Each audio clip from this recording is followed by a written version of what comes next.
இன்றைய இதமான காலை தென்றலில் அனைத்து அன்பு உள்ளங்களுக்கும் என் இனிய காலை வணக்கம். இன்று ஒரு குறள், அதிகாரம் 32, இன்னா செய்யாமை, துன்பம் செய்யாமை. குறள் எண் 315. அறிவினால் ஆகுவது உண்டோ பிரிதின் நோய் தம் நோய் போல் போற்றா கடை.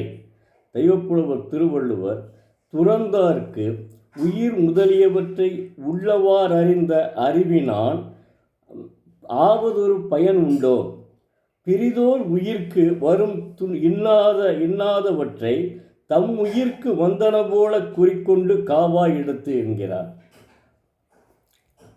மற்ற உயிர்களுக்கு வரும் துன்பத்தை தனக்கு வந்தது போல் நினைத்து காப்பாற்றாவிடில் உயிர் முதலானவற்றை உள்ளவாறு அளித்த துறவிகளுக்கு அறிவினால் என்ன பயன் இல்லை என்பதாம்.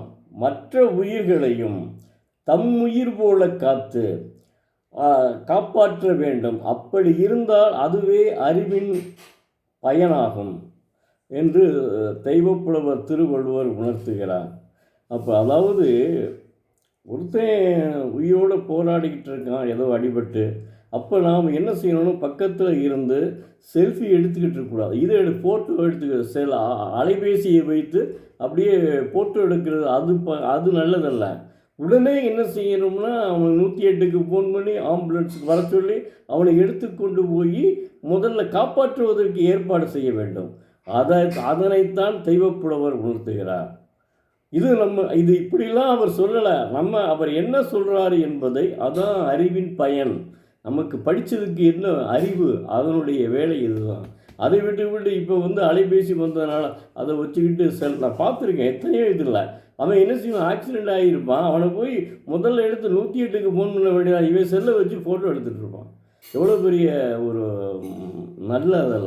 ஒரு பெரிய மரியாதைக்கு இல்லாத ஒரு அறிவுக்கு அவனுக்கு பயனே இல்லை. அவனுக்கு அறிவு இருந்தும் படிச்சிருந்தும் பயன் இல்லை. அதனைத்தான் தெய்வப்புலவர் உணர்த்துகிறார். மாணவ செல்வங்களே, தினந்தோறும் ஒரு குறளை படியுங்கள், அதன்படி நடங்கள். நன்றி. நாளை மீண்டும் ஒரு குறளுடன் உங்களுடன் உங்களை சந்திக்கும் எழுத்தாளர் சோ. பரமசிவம், மதுரை.